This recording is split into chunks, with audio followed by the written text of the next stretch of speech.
Sir, first class isn't for everyone. People like you should sit in the back.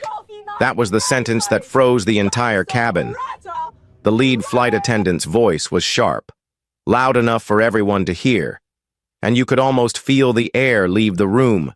Before we dive into what happened next, where are you watching from? Drop it in the comments. And if this story shocks you, hit like and subscribe now.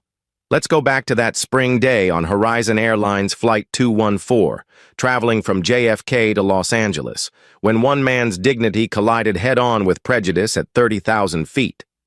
I was there that day, sitting just a few rows behind first class, and I saw everything unfold with my own eyes. His name was Richard Taylor, a quiet man in his mid-50s, dressed in a sharp gray suit and polished black shoes, carrying nothing but a slim briefcase and a calm presence. No one knew it yet. But Richard wasn't just another passenger. He was the CEO of Horizon Airlines and owned 10% of the company. But that morning, he looked like any other traveler, and that's exactly why what happened next spiraled out of control. Richard settled into seat 1A, scrolling through his tablet, preparing for a board meeting in Los Angeles where he planned to propose new routes serving underserved communities, including the one where he grew up. The first-class cabin buzzed with the usual chaos of boarding. Bags stuffed into overhead bins, people arguing over space, flight attendants rushing up and down the aisle. That's when Mary Smith appeared, the lead flight attendant, her clipboard clutched tightly like a weapon. She'd been with Horizon for 15 years, known for her sharp tongue and her way of treating wealthy passengers like royalty while dismissing anyone who didn't look the part.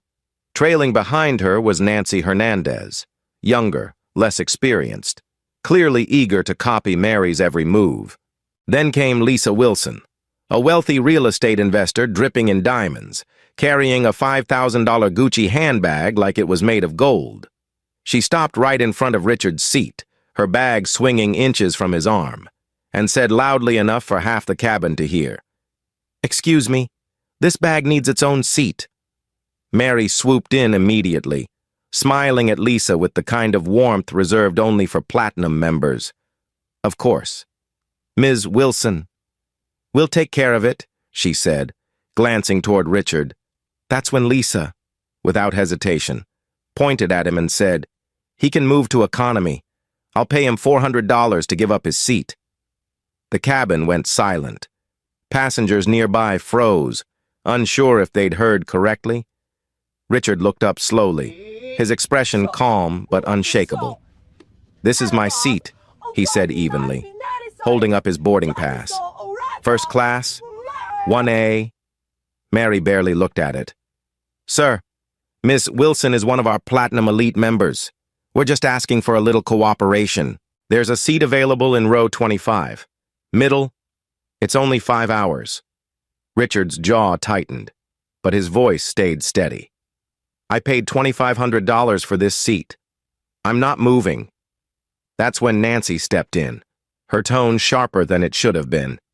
"Sir, don't make this difficult. First class isn't for everyone." Those words hung in the air like a thunderclap. I remember hearing gasps around me, Brian Allen and Eric Green, two black tech entrepreneurs seated nearby. Exchanged stunned looks, Brian whispered. "This is wrong. I'm recording." His phone was up in seconds, capturing every word, every expression.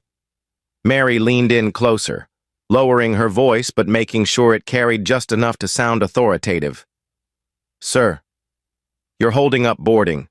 Either move to economy or we'll have to call airport security." Richard didn't flinch.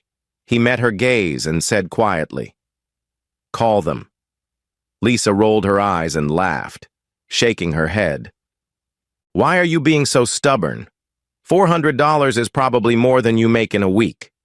That line hit hard, and you could feel the entire cabin shift. A few passengers turned to stare at Lisa, their faces a mix of shock and disgust. Richard didn't take the bait. He calmly reached for his phone, dialed a number, and said into the receiver, "Anthony, it's Richard. I'm on flight 214. and we've got a situation here. On the other end was Anthony Garcia, Richard's trusted assistant, who immediately started making calls. Meanwhile, Brian's recording was already live on TikTok, his caption blunt and furious. Flight attendant tells black man first class isn't for him. Unreal. Comments began pouring in within minutes. This is disgusting. Name and shame the airline. Not surprised, but still outraged. While chaos brewed online, the tension inside the cabin reached a boiling point. Mary stepped back, clearly rattled by Richard's composure, but her pride wouldn't let her back down. "Sir, if you don't comply, we'll have no choice but to remove you from this flight." That's when Richard said something that made me sit up straight. "I'd like to speak to the captain," he said, his voice low but commanding, the kind of tone that carried authority without needing to raise volume. Mary scoffed. "The captain's busy preparing for takeoff. You need to do as you're told." From a few seats back, Brian muttered under his breath. "They have no idea who they're talking to." Eric, still typing furiously on his phone, glanced up and whispered, "They're about to find out." The cabin was silent except for the hum of the engines and the faint tapping of fingers on screens as more passengers started recording. You could feel the tension building, a storm about to break, and in that moment, watching Richard sit there, calm as stone while chaos erupted around him, I realized something. This wasn't just about a seat, or a handbag, or even $400. This was about dignity, about being seen, about a man refusing to be diminished. None of us knew it yet. But the next 10 minutes would change everything. For Richard, for Horizon Airlines, and for everyone watching online. "Sir, you're causing a scene, and we cannot allow this to continue," Mary snapped, her voice louder now, sharp enough to slice through the chatter in the cabin. The tension was thick. You could feel the unease ripple from row to row. Richard Taylor, though, didn't flinch. He sat back in his seat, legs crossed, eyes steady, the very image of composure. But I could see the storm brewing behind that calm exterior. Mary turned to Nancy, her younger assistant, and jerked her chin toward the front. "Go get security," she ordered under her breath, but loud enough for nearby passengers to hear. Nancy hesitated, glancing at Richard, then back at Mary. "Are you sure?" she whispered nervously, but Mary shot her a glare that made her jump. Nancy scurried down the aisle, nearly tripping over someone's bag, while murmurs broke out around us. "What's going on?" a man behind me asked his wife. She shook her head, whispering back, "I think they're trying to kick him out of first class, just 2 rows ahead." Brian Allen kept his phone steady, still filming, whispering to his friend Eric, "This video's already past 50,000 views." Eric didn't look up, his thumbs flying across his screen. "I've posted on X," he said quickly. Caption: "Flight attendant tells black man he doesn't belong in first class." It's trending already. I could hear the notification sounds going off on both their phones. This wasn't just a small disagreement anymore. It was exploding online in real time. Richard leaned forward slightly, his voice low, calm, deliberate. "I'd like to speak to the captain," he said again, and this time the authority in his tone made heads turn. Mary stiffened, folding her arms tightly across her chest. "The captain is busy preparing for takeoff," she said firmly. Her lips pursed into a thin line. "You need to comply, sir, or we'll remove you from this aircraft." Lisa Wilson, perched in her designer outfit across the aisle, laughed softly, shaking her head as she pulled out a compact mirror to touch up her lipstick. "I really don't understand why this is taking so long," she said loudly, clearly wanting everyone to hear. $400 for that seat is generous. Some people just don't know their place." Her voice dripped with entitlement, and several passengers turned to glare at her, but she didn't seem to care. Richard finally looked up at her, his expression unchanging but his words sharp. Ma'am, this isn't about your bag, your money, or your assumptions about me. This is about respect, Lisa scoffed, waving her hand dismissively. But I saw her cheeks flush. Mary stepped in again, visibly frustrated now, her pride fueling every word. Sir, this is my cabin, and I am responsible for its operation. If you don't follow instructions, we have procedures to handle situations like this. Richard tilted his head slightly, his calm unnerving her more than any shouting could have. And I have procedures of my own, he said simply, tapping the side of his phone. On the other end, his assistant Anthony Garcia was already working. Anthony, Richard said quietly, I need you to call Daniel Martin at Horizon. Tell him what's happening on Flight 214. Have him ready when we land. Anthony's voice came through steady but tense. Already on it. Sir, this won't stand. Mary didn't like the quiet confidence in Richard's tone. You could see it in the way her jaw tightened. Nancy returned moments later with 2 security officers in dark uniforms trailing behind her. The sight of them set off another wave of whispers through the cabin. They're really calling security on him? Someone murmured behind me. One of the guards approached Richard cautiously, his voice low and even. Sir, we've been told there's a disturbance. Can we see your boarding pass? Please. Richard handed it over without hesitation. Along with his ID, the guard glanced at both, frowned, and then looked at Mary. He's in the right seat, the guard said flatly. Mary's face flushed red, but she pressed on anyway, her pride refusing to let go. It's not just about the seat, she insisted. We're trying to accommodate one of our platinum members. We need his cooperation. Richard leaned back, folding his arms across his chest, his voice calm but firm. What you need, he said slowly, is to stop making assumptions about who belongs where. The words hung in the air, heavy and sharp. Passengers began nodding, some whispering in agreement. A few even clapped softly, though the tension kept most people silent. Brian's camera captured everything, and I could see the reflection of the screen. Thousands of comments pouring in by the second. Name the airline! Fire her now! We're not letting this slide!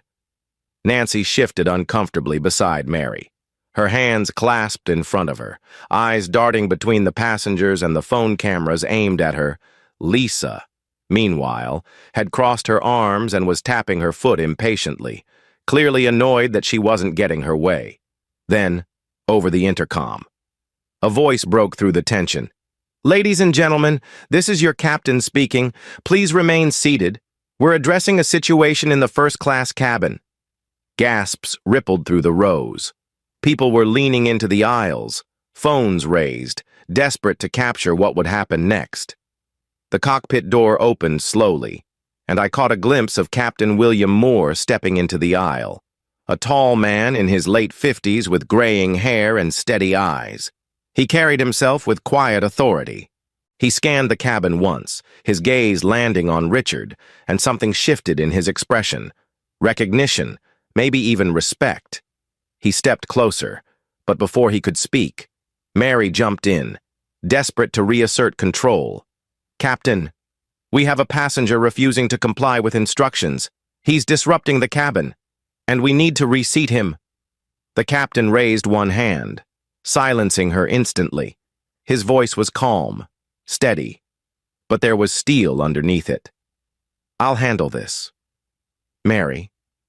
She stepped back reluctantly, her lips pressed tight, her eyes darting nervously at the passengers who were now openly filming her. The captain looked at Richard and said, Mr. Taylor, good to see you again. Didn't expect to find you in the middle of this. Murmurs rippled through the cabin at the sound of his name. Mary's jaw dropped slightly, her confidence faltering for the first time. Lisa leaned forward, confused. Wait, who is he? She whispered. But nobody answered her. Richard nodded at the captain, his voice low and even. Good to see you too. Bill, Just trying to keep my seat." The captain gave him a small smile, then turned back to the rest of the cabin, his voice carrying just enough authority to quiet the room. "We'll resolve this quickly," he said. Brian and Eric didn't stop recording for a second. Their TikTok video had already crossed 100,000 views, and Eric's X thread was trending nationally. The hashtags were blowing up. Hashtag Horizon Airlines, hashtag Respect First Class, hashtag Richard Taylor. The entire country was about to watch what happened next, but right there, in that cabin, on that Boeing 737, the power dynamic had already started to shift. None of us knew it yet, but this wasn't just a disagreement anymore. It was about to become a viral reckoning, one that would change Horizon Airlines forever. The captain took one deliberate step forward, his presence commanding the entire cabin without raising his voice. "Ladies and gentlemen," he began calmly, "let's clear up some confusion." His gaze shifted from the tense faces of the passengers to Mary, whose arms were still folded tightly across her chest, then to Richard, who remained seated, composed, and unshaken. "Mr. Taylor," the captain said with deliberate weight, "I didn't expect to see you on this flight today." He paused for a beat, letting the name sink in. Around me, I heard whispers ripple through the cabin. "Taylor? Mr. Taylor?" Mary's brow furrowed, clearly thrown off by the captain's familiarity, while Nancy shifted uncomfortably, her fingers fidgeting with the hem of her uniform. Lisa Wilson, leaning back in her plush seat, raised an eyebrow. "Who is he?" she muttered, but her voice carried far enough for several passengers to hear. Without missing a beat, the captain turned to the entire first-class cabin and spoke clearly, his words slicing through the tension like glass breaking. "This gentleman is Richard Taylor, the CEO of Horizon Airlines, and he owns 10% of this company." For a split second, there was silence, the kind of silence where you could hear the engines humming beneath your feet, and then the cabin erupted into gasps, murmurs, and stunned exclamations. Brian nearly dropped his phone before catching it again, muttering, "Oh my God, this just changed everything." Eric's fingers flew over his phone screen, his expression frozen in shock. Mary's face drained of color, her authority crumbling right in front of us. She stammered, I didn't know, sir. If I had known." But Richard raised a hand slightly, stopping her mid-sentence, his voice calm but firm. "That's exactly the point. Mary," he said, each word deliberate and controlled. "You shouldn't have to know who I am to treat me with dignity." Passengers murmured their agreement, several nodding, others recording from every angle. Someone whispered softly, "This is unbelievable." Lisa Wilson, clutching her $5,000 Gucci bag tightly now, as if it were a shield, cleared her throat and tried to recover her composure. "Mr. Taylor, I didn't realize." But Richard turned his head slowly toward her, his voice like steel wrapped in velvet. "You offered me $400 for a seat I paid $2,500 for," he said quietly, though everyone in first class could hear him. "That's not generosity. That's entitlement." Lisa's cheeks flushed crimson, and she sank back into her seat, avoiding everyone's gaze, her earlier arrogance evaporating into thin air. The captain stepped closer to Richard, placing a hand on the headrest of his seat, his tone respectful but firm. "Mr. Taylor, do you want me to handle this, or would you prefer to address it yourself?" Richard's response was immediate, his composure unshaken. "I'll handle it when we land. Bill, for now, let's get this flight in the air." The captain nodded, satisfied, then turned to Mary and Nancy. "Until then," he said sharply, "you will not speak another word to Mr. Taylor unless he speaks to you first. Am I understood?" Mary swallowed hard and nodded quickly, her earlier arrogance completely gone. Nancy, pale and tense, whispered, "Yes, Captain." Her voice barely audible. Brian whispered to Eric. "Did you hear that? He's the CEO. They tried to push him out." Eric shook his head slowly, his voice low and steady. "This is going to change everything for Horizon Airlines." I leaned back in my seat, realizing we weren't just watching a disagreement anymore. We were witnessing a moment that would ripple far beyond this plane. Meanwhile, Richard stayed composed, his calmness commanding the room more powerfully than any raised voice could. He glanced at Brian and Eric, giving a small nod of acknowledgement, and they nodded back, still filming, their cameras steady as the story unfolded. Across the aisle, Lisa Wilson's posture had shrunk. The confident, entitled woman from moments ago now sat rigid, clutching her bag with both hands, her lips pressed into a thin line. Passengers began whispering among themselves, some quietly celebrating Richard's composure, others shaking their heads at the way Mary had handled things. The captain, sensing the shift in energy, gave one final instruction before returning to the cockpit. "Everyone stay seated. We'll be departing shortly," as he disappeared behind the cockpit door. The cabin settled into a tense silence, but it wasn't the same kind of silence as before. This one was heavier, thicker, carrying the weight of embarrassment, regret, and realization. Mary stood stiffly at the front of first class, her clipboard now clutched against her chest instead of being used like a weapon. Nancy stayed glued to her position near the galley, her eyes avoiding Richard completely. And yet, phones continued to record from every angle, lenses zoomed in on every reaction, because everyone on that plane understood one thing: this story wasn't staying inside the cabin. Richard pulled out his phone and called Anthony Garcia again, his assistant waiting on standby. "Anthony," he said calmly, "make sure Daniel Martin is at the gate when we land in Los Angeles, and tell him to be ready for a full debriefing." Anthony's voice came back sharp and focused. "Already taken care of." "Sir, I've briefed Daniel. He'll be waiting." Richard paused for a moment, exhaling slowly, as though centering himself amid the storm. "This isn't about making a scene," he said softly, almost to himself but loud enough for me to hear. "This is about accountability. Around me." Passengers exchanged looks, some nodding quietly, others shaking their heads in disbelief at how quickly everything had escalated.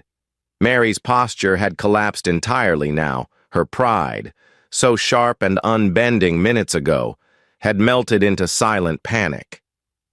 Nancy whispered something to her, but Mary didn't respond. And yet, through all of it, Richard didn't gloat. He didn't grandstand. He didn't use his position to humiliate anyone. He sat there quietly, scrolling through his tablet, his composure speaking louder than any words could. That silence, his calm refusal to be shaken, was more powerful than any confrontation. Passengers who'd been skeptical moments ago now looked at him with newfound respect, nodding subtly as they passed glances among themselves. What none of us knew then was that this was only the beginning, because while the cabin was slowly settling into uneasy quiet, the outside world was preparing for what came next. Within minutes, calls were being made, statements were being drafted, and conversations about policy and conduct were already starting behind the scenes. A simple confrontation over a seat had transformed into something far greater, something no one on that flight would ever forget. Sitting there in seat 1A, Richard Taylor didn't raise his voice, didn't boast about his title, didn't flaunt his ownership. But in his silence, there was power. In his calm, there was dignity. And as the cameras continued rolling and passengers quietly processed what had just happened, one thing became clear to everyone watching. On that flight, in that moment, the balance of power had shifted completely. The real reckoning, however, was still waiting at LAX when the wheels touched down at Los Angeles International Airport, The tension inside that Boeing 737 was so thick you could almost hear it crackle in the air. Nobody was talking anymore. Phones were in silent mode. Cameras still recording. Passengers leaning slightly into the aisle, waiting to see what would happen when the cabin doors opened. Richard Taylor sat motionless in seat 1A, scrolling briefly through his tablet but not reading, his expression calm, unreadable. Mary Smith stood stiffly near the galley, her hands clasped so tightly behind her back that her knuckles had turned white. Nancy Hernandez, her assistant, lingered by the beverage cart, her head bowed, avoiding every glance sent her way. Lisa Wilson hadn't said a single word since the captain revealed Richard's identity, and now she sat quietly with her designer handbag clutched against her chest, her arrogance replaced by something that looked an awful lot like fear. The engines slowed, the cabin tilted slightly, and the familiar ding of the seatbelt sign turned the silence into anticipation. The door clicked open, and sunlight from the jet bridge spilled into the cabin, sharp and bright. At the gate stood Daniel Martin, Horizon's director of operations, his silver hair perfectly combed but his expression grim. Beside him was Anthony Garcia, Richard's loyal assistant, tablet in hand, already reviewing emails, text alerts, and reports piling up by the minute. As Richard stood, he adjusted his jacket slowly, his movements precise, unhurried, almost deliberate, a quiet reminder to everyone watching that true power never needed to be loud. Passengers shifted in their seats, murmuring softly, "That's him. He owns part of the airline." Mary's shoulders stiffened as Richard approached the exit, and for a moment, it looked like she was going to speak, maybe to apologize, maybe to explain, but before she could say a word, Daniel stepped inside the cabin, his voice low, measured, and impossible to ignore. "Mr. Taylor," he said with a respectful nod, "Anthony brought me up to speed. We're prepared to handle this immediately." Richard gave a faint nod, his eyes never leaving Mary and Nancy, who were now frozen where they stood. "Not here," Richard said quietly, his voice deep, steady, resonant enough that everyone around him heard. At the gate. The walk from the jet bridge into the terminal felt like a slow-motion parade. Passengers streamed behind Richard, whispering under their breath, holding their phones at discreet angles to capture every moment. The LAX concourse was alive with the sound of rolling suitcases, muffled boarding announcements, and, in the middle of it all, a growing circle of onlookers gathering around the gate where Daniel, Anthony, and security staff were waiting. Richard stepped into the open space, his presence commanding without effort. Mary and Nancy followed hesitantly, their steps small, their faces pale, while Lisa trailed behind them, her Gucci bag pressed tight against her side like a shield. Daniel cleared his throat, speaking not just to Richard but to everyone within earshot. "Mr. Taylor, I've reviewed the preliminary report. We'll begin an internal investigation immediately." Richard's expression didn't change, but his voice carried sharp authority when he finally spoke. "Daniel, this isn't just about me," he said calmly, each word measured, deliberate. "This is about what happens when bias takes precedence over service, when people are judged before they're even spoken to." A hush swept over the gathered crowd, his words cutting through the noise of the terminal as if the world outside had fallen silent. Lisa shifted uncomfortably, but Mary broke first, her voice cracking as she tried to explain. "Sir, I truly didn't know who you were. I was trying to accommodate a platinum member."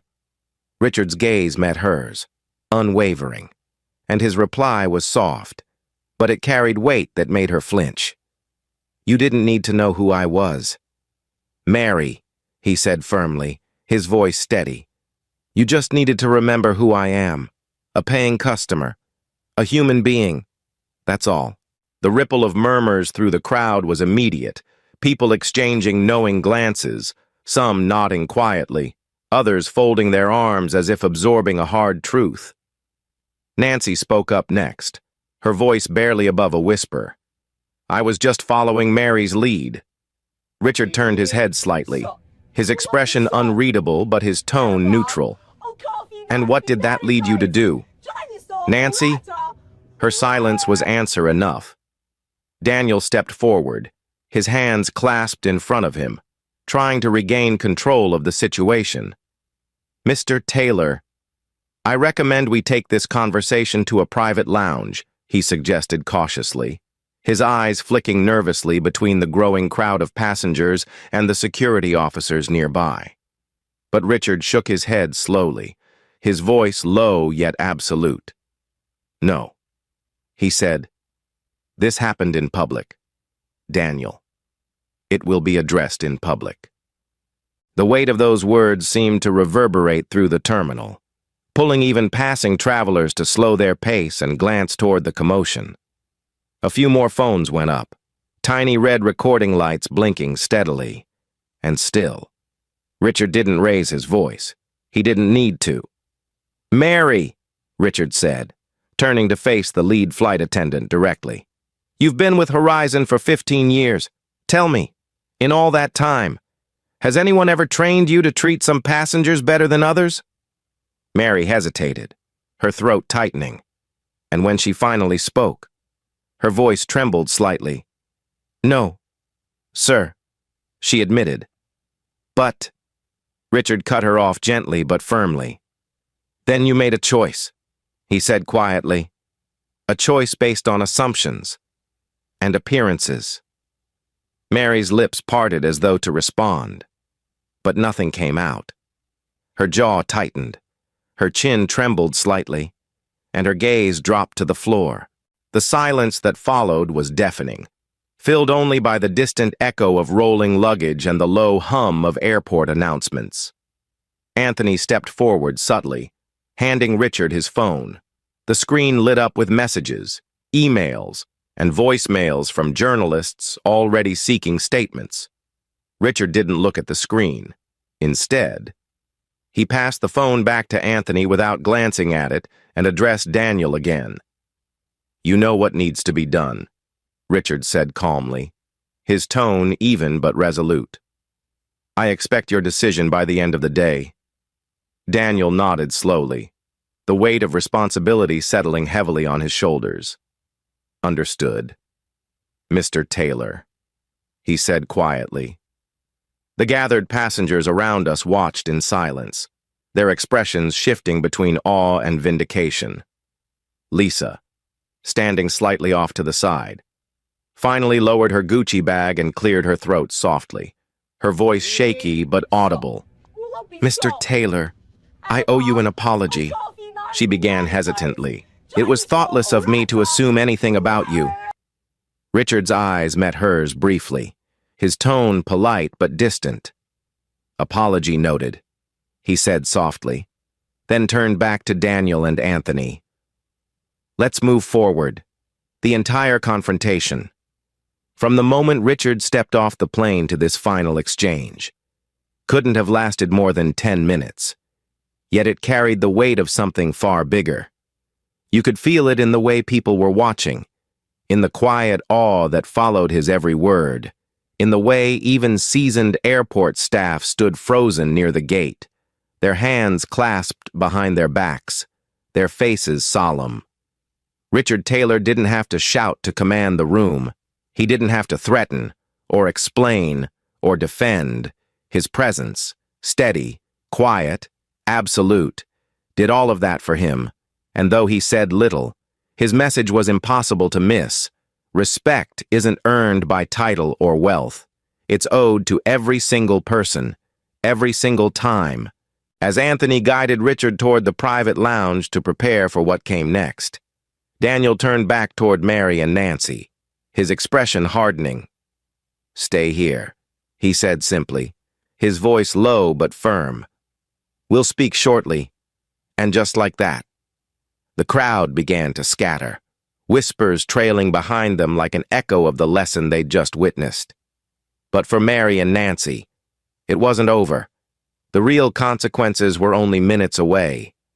The atmosphere inside the private lounge at LAX was heavy, thick with silence, the kind that presses on your chest and makes every breath feel deliberate.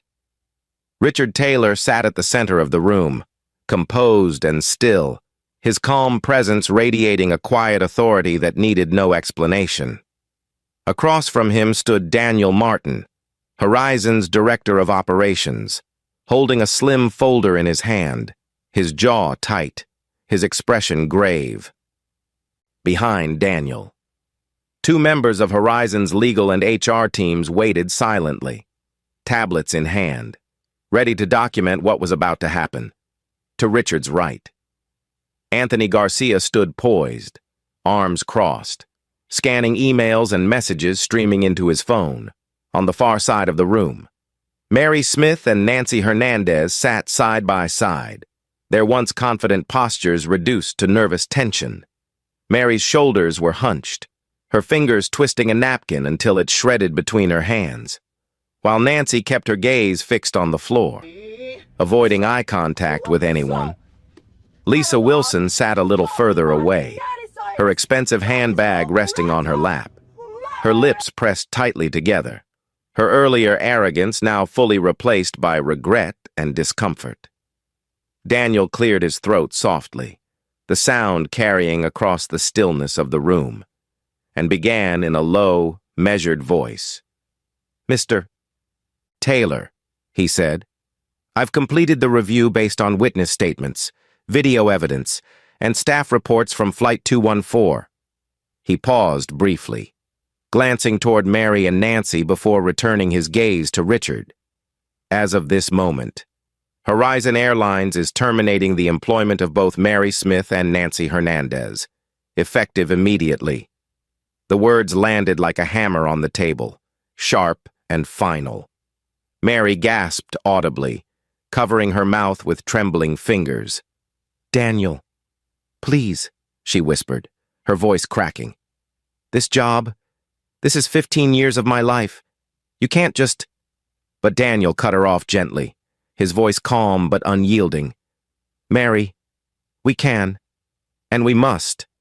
The company's values are not optional. What happened on that flight was unacceptable." Nancy finally looked up, her eyes red and swollen, her voice small, breaking on the edges of every syllable. I was following orders," she murmured, her words barely more than a whisper. Richard shifted slightly in his chair, his expression steady but his voice firm as he responded. "Nancy," he said evenly, "following orders does not excuse disregarding someone's dignity. Every single passenger deserves respect, every single time." The silence that followed was deep, almost suffocating. Lisa Wilson shifted uncomfortably, setting her handbag down beside her and finally speaking in a soft, hesitant voice. "Mr. Taylor," she said quietly, "I'm sorry for the things I said on that flight. It was thoughtless and wrong." Richard turned his head slowly, meeting her gaze with a calm, measured expression. "Ms. Wilson," he replied, his tone polite but distant. "Apologies are important, but accountability matters more. Words have weight. Actions leave marks. What we choose to do next defines who we are." Lisa swallowed hard, nodding once before falling silent again. Daniel set the folder down on the table and straightened his jacket, his voice louder now as he addressed Mary and Nancy directly. "You'll be escorted from the premises today," he said firmly, gesturing toward the two HR representatives behind him. "Your employment with Horizon ends here. Security will collect your company IDs and uniforms. You'll receive formal documentation regarding your termination later this afternoon." Mary's breathing grew shallow, her hands shaking as she gripped the edge of her seat. "Please," she whispered, "just give me a chance to explain." Richard finally spoke again, his voice low but resolute, cutting through the tension like a blade. "Mary, I heard everything I needed to hear back on that plane," he said steadily. You didn't just mishandle a situation. You undermined the very values this company stands for. Horizon Airlines carries millions of passengers a year, and every one of them trusts us to treat them with dignity. Today, that trust was broken. The weight of his words settled over the room like a storm cloud. Nancy bowed her head again, silent tears slipping down her cheeks as one of the HR representatives gently placed a box of tissues on the table in front of her.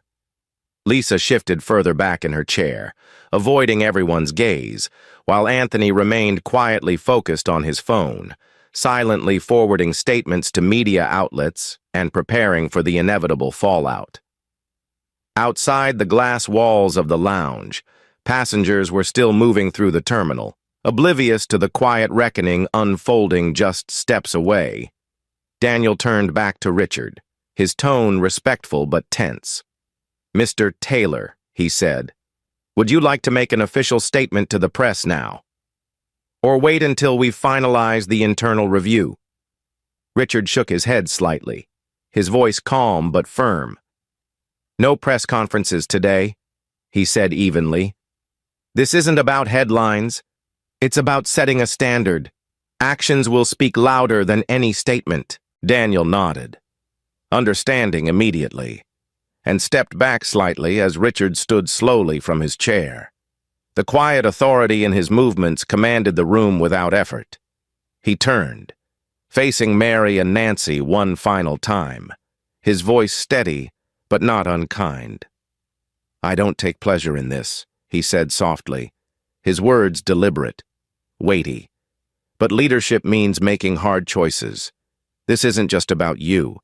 It's about every passenger, every employee, and every future flight. We must do better. All of us."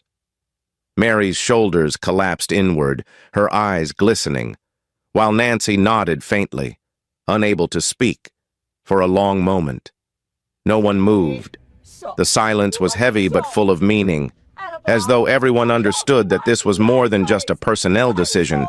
It was a turning point. Richard finally turned back to Daniel and Anthony, his voice lower now but carrying an unmistakable finality. "Make sure Horizon never forgets this day," he said calmly. "Update our policies, retrain our staff, and ensure that respect is non-negotiable." Anthony nodded firmly, already drafting the framework for new guidelines, while Daniel tapped his folder against the table gently, signaling the HR team to proceed. The two representatives stepped forward, inviting Mary and Nancy to stand. Mary hesitated for just a moment before finally rising to her feet, her posture tense, her face pale, her hands trembling slightly. Nancy followed silently, her head bowed, her breathing uneven, as the two women were quietly escorted from the lounge. The sound of their footsteps against the polished floor seemed louder than any words that could have been spoken. Lisa Wilson remained seated, her gaze fixed on the floor, her once commanding presence completely diminished. For a moment, the room was still again, the weight of the decision settling over everyone. Richard straightened his jacket, his expression calm, his focus unbroken. He glanced at Anthony, then Daniel, and spoke softly but decisively. "This is only the beginning. Let's make sure Horizon Airlines lives up to its promise." And with that, Richard Taylor walked out of the lounge, the quiet strength of his presence leaving an unmistakable mark on everyone who had witnessed what had just unfolded. The following morning, the entire headquarters of Horizon Airlines in Los Angeles was buzzing like a storm had swept through overnight. The events on Flight 214 had set off a chain reaction that no one in the company could ignore. In the executive conference room on the 27th floor, a full emergency board meeting had been called before sunrise. The air was tense, thick with the weight of urgency. Around the long glass table, directors, executives, and department heads sat in silence, their faces pale as they scrolled through endless reports, emails, and statements from furious customers. Screens on the walls flashed non-stop updates, showing passenger testimonies, internal incident reports, and news articles dissecting every detail of what had happened on that plane. At the head of the table sat Richard Taylor, silent, composed, but his presence dominating the room without a single word.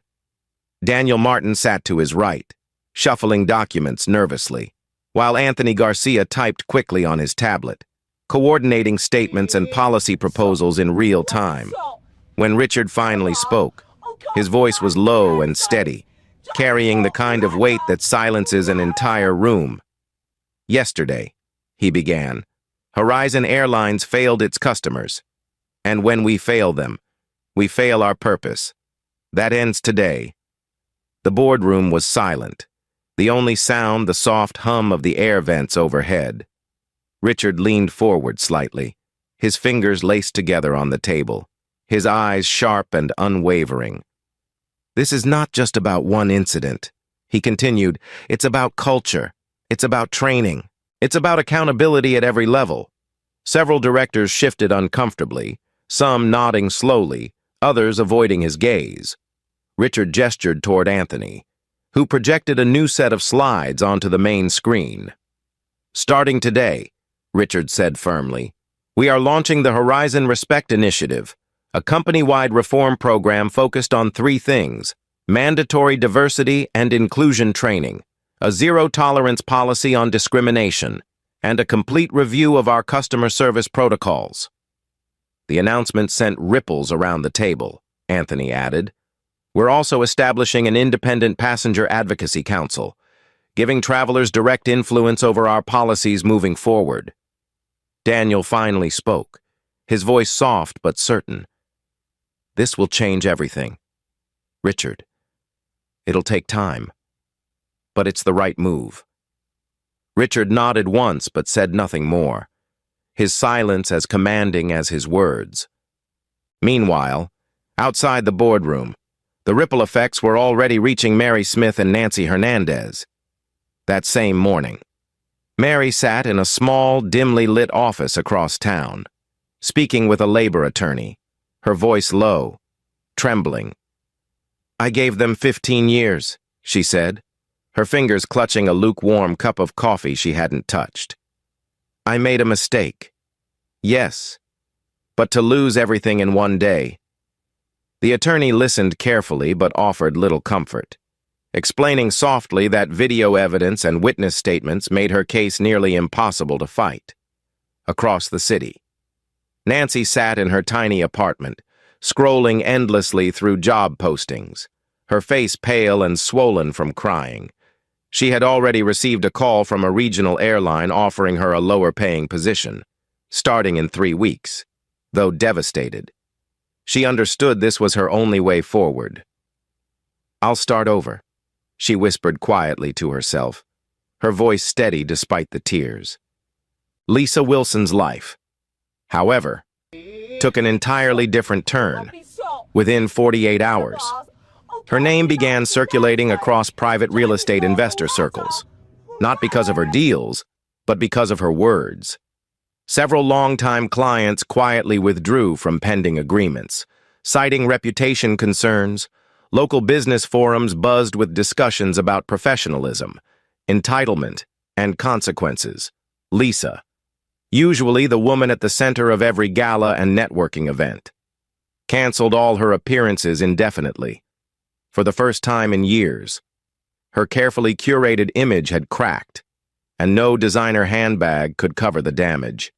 Back at Horizon's headquarters, Anthony drafted a formal letter addressed to every employee, from senior executives to ground crew, outlining the changes Richard had ordered. From this moment forward, the letter read, Respect is non-negotiable. Every passenger, every employee, every single person who steps onto a Horizon flight must be treated with dignity, without exception. The letter went viral internally, shared between employees with both shock and pride. Several flight attendants replied within minutes, expressing gratitude for finally addressing long-standing cultural issues inside the company. One senior crew member wrote back simply, It's about time to rebuild trust. Richard personally ordered that every passenger from Flight 214 be invited to a private meeting at the Horizon Training Center in Los Angeles. 1 week later, they gathered in a sleek, modern hall with soft lighting and floor-to-ceiling windows overlooking the runway. Brian Allen and Eric Green were there, seated side by side, their phones resting on the table for once, watching Richard intently. Lisa Wilson was invited too, but declined, preferring silence to further public exposure. Richard stood at the front of the room. No microphone needed, his voice steady and clear. "You were witnesses to something that never should have happened," he said, meeting each pair of eyes slowly, deliberately.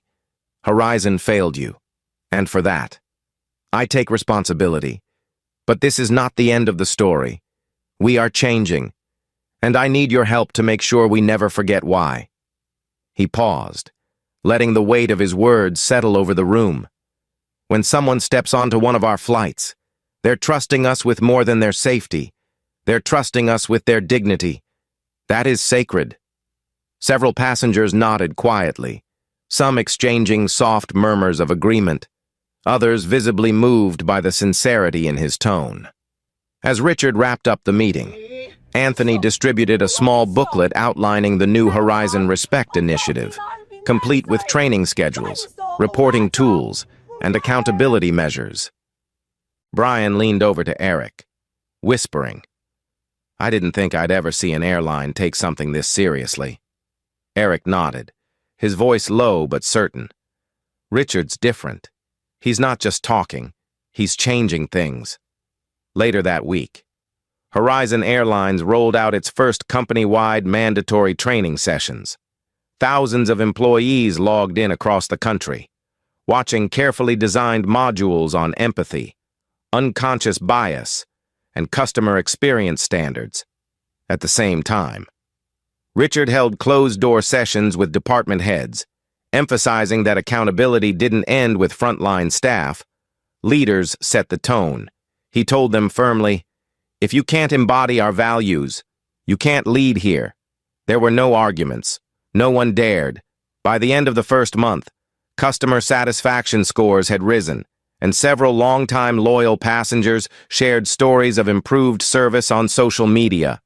Employees across the company began sharing their own reflections, some admitting they had never fully understood how small actions, a tone of voice, a passing remark, a careless assumption, could shape a passenger's entire experience.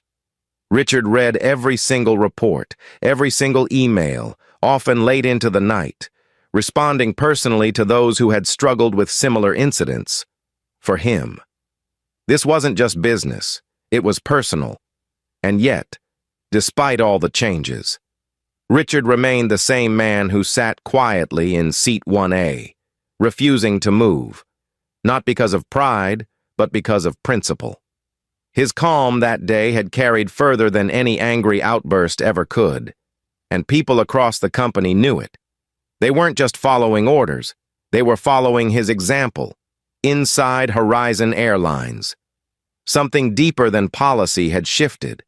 A culture had begun to change, one decision, one flight, one story at a time.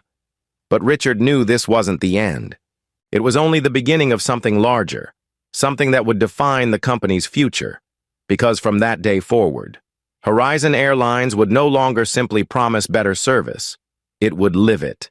And for Richard Taylor, the man who turned a moment of humiliation into a catalyst for change, there was no turning back. 6 months later, the world looked very different for Horizon Airlines, and even more so for Richard Taylor. On a bright afternoon in Los Angeles, the company hosted its first-ever Passenger Respect Summit, an event designed to showcase Horizon's transformation and reinforce its renewed commitment to customer dignity. Inside the Grand Hall, sunlight streamed through floor-to-ceiling glass walls overlooking the runway, where sleek aircraft sat gleaming in the distance. Executives, employees, journalists, and frequent flyers filled every seat, their voices hushed as they waited for Richard to speak. When he stepped onto the stage, dressed in a simple navy suit and open-collared white shirt. There was no applause, no dramatic music, just a quiet, collective anticipation, the kind reserved for someone whose actions have already spoken louder than any words. Richard paused at the podium, scanning the room slowly before he began, his voice steady, deep, and calm. 6 months ago, he said, Horizon Airlines failed on a fundamental level. We failed to uphold the basic principle that every passenger deserves dignity and respect. That moment became a mirror, not just for this company, but for me. The room was silent, every ear tuned to his words. I made a promise that day. Richard continued, not just to myself, but to every traveler who places their trust in us, that what happened on Flight 214 would never happen again. He gestured toward a large screen behind him, where slides displayed the results of the Horizon Respect Initiative. Since its launch, he explained, we've retrained every single employee, from executives to ground staff, on empathy, cultural awareness, and customer service. Over 42,000 employees have completed the program so far, and we've established an independent passenger advocacy council to ensure your voices guide our policies. We've changed more than procedures. We've changed our culture. Murmurs of approval rippled quietly through the audience. Anthony Garcia, seated in the front row, glanced at the live survey data on his tablet. Passenger satisfaction ratings had jumped by 37% in 6 months. Complaints had dropped sharply, and employee retention had improved for the first time in 5 years. Horizon had gone from being criticized in the media to being recognized as a leader in customer experience reform. But Richard didn't smile, didn't celebrate. His tone remained grounded, almost introspective. Success isn't measured by press headlines or numbers on a screen, he said softly. It's measured by the small, human moments. By the way we greet a nervous passenger boarding their first flight, by how we treat someone carrying more weight in their heart than in their luggage, by how we listen before we judge. Several people in the audience nodded, some visibly moved by the sincerity in his tone. Brian Allen and Eric Green, seated side by side, exchanged a glance, remembering that tense day in first class when the world felt like it was holding its breath. For them, this summit wasn't just a corporate presentation, it was closure. Across town. Mary Smith sat alone in a modest coffee shop, sipping a lukewarm drink as she scrolled through her tablet. Horizon's summit streamed live on nearly every platform, and Mary couldn't look away, no matter how much it hurt, after losing her position.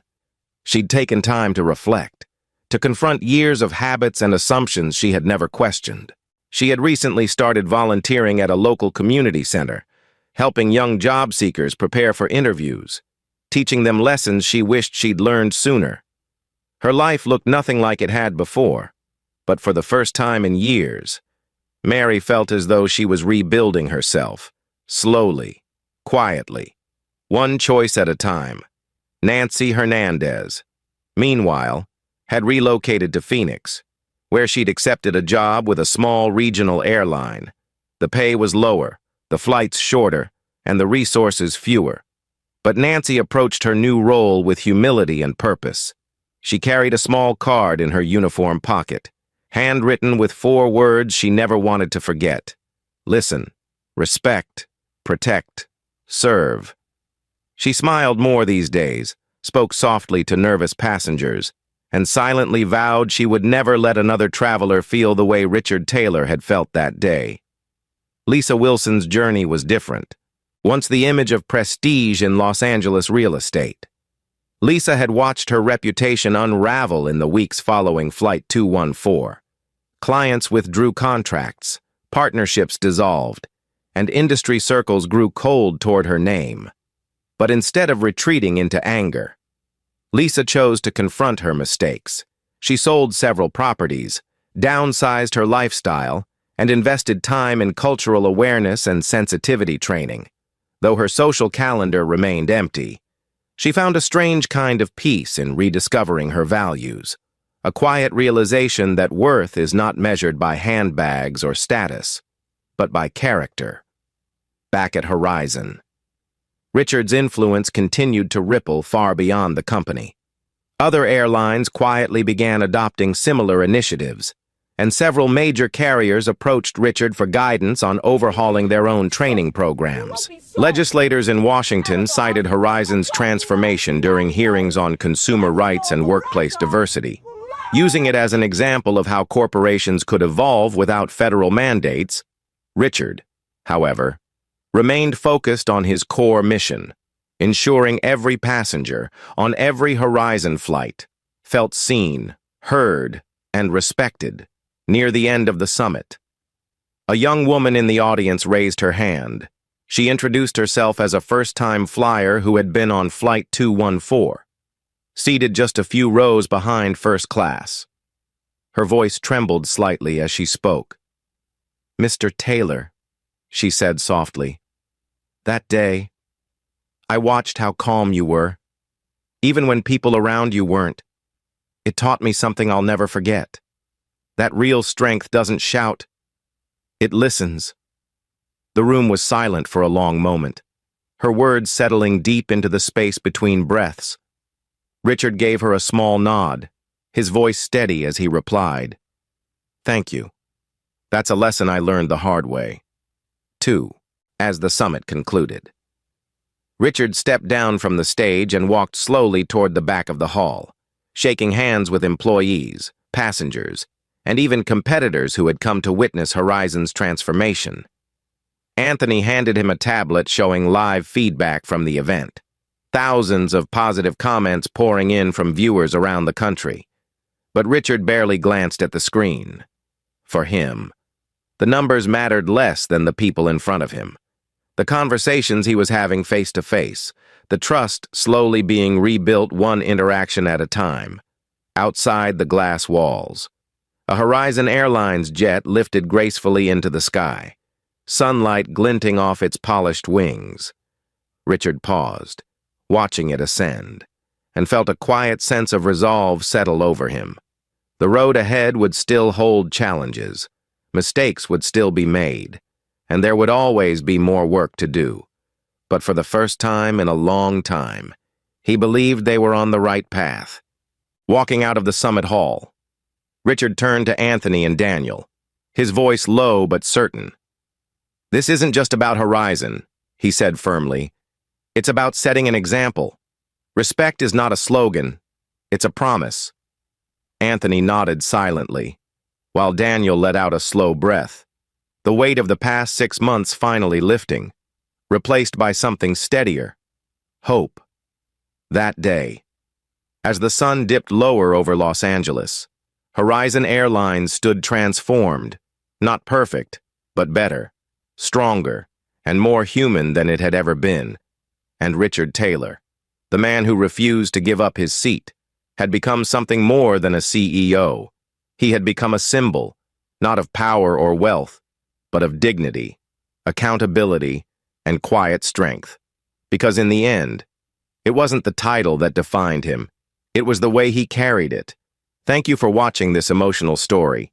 If you enjoyed it, please like the video, subscribe to the channel, and turn on the notification bell so you won't miss the next one. Comment below and let us know where you're watching from. Your support means the world to us.